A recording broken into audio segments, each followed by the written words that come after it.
It started with a single, unexplained knock at 3 a.m. I was a freshman, just getting used to dorm life. My roommate Emma and I had a tiny double in one of the oldest buildings on campus.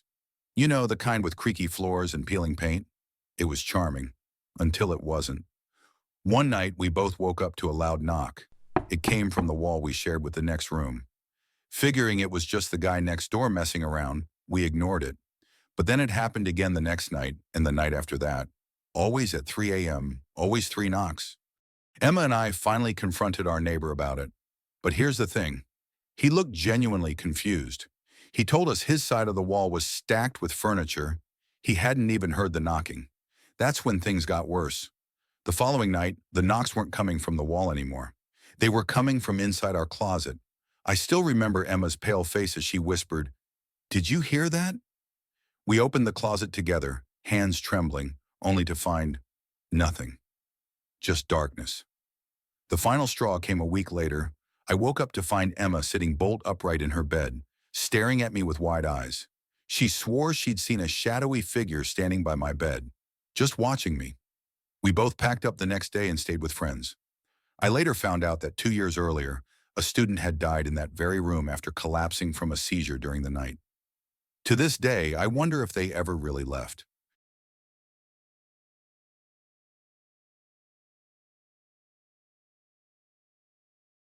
My friend Jake was always the life of the party. During our sophomore year, he heard about an off-campus Halloween party happening at an old abandoned fraternity house. It wasn't exactly legal, but that didn't stop Jake. He showed up, and sure enough, the house was packed. People in costumes, loud music, the works. Except, something felt off. He told me later that everyone seemed almost too into the party, like they weren't just having fun, they were stuck. Jake tried mingling, but no one would answer his questions. They just kept smiling at him, nodding, and going back to dancing. Then he saw her, a girl in a tattered dress standing by herself in the corner. Her face was blank, her movements stiff. Jake walked over, but before he could say anything, she grabbed his arm and whispered, "You shouldn't be here." Before Jake could respond, the lights flickered, and suddenly the house was empty. No music, no people, just silence. Jake swears he ran out and never looked back. Later, he found out the house had been abandoned for years, after a fire during a party had killed several students in the 1970s. To this day, he doesn't know if the party was real or if it was a glimpse into something much darker.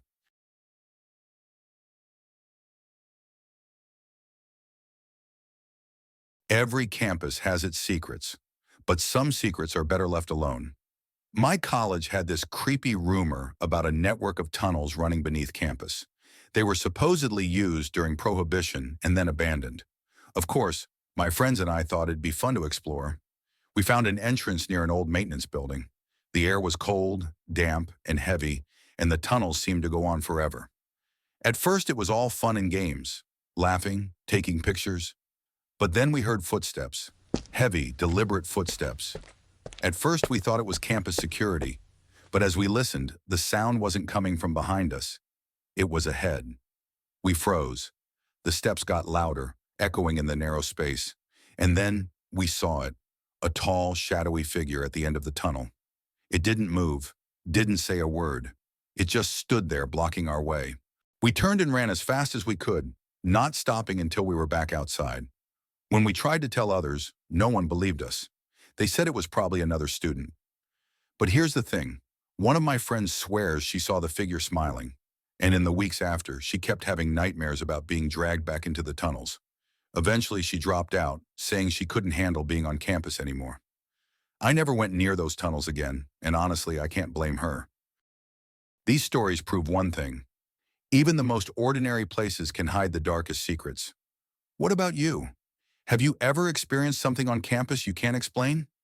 Share your story in the comments. I'd love to hear it. And if you're ready for more, check out my video on 3 short scary stories. Trust me, it'll keep you up tonight.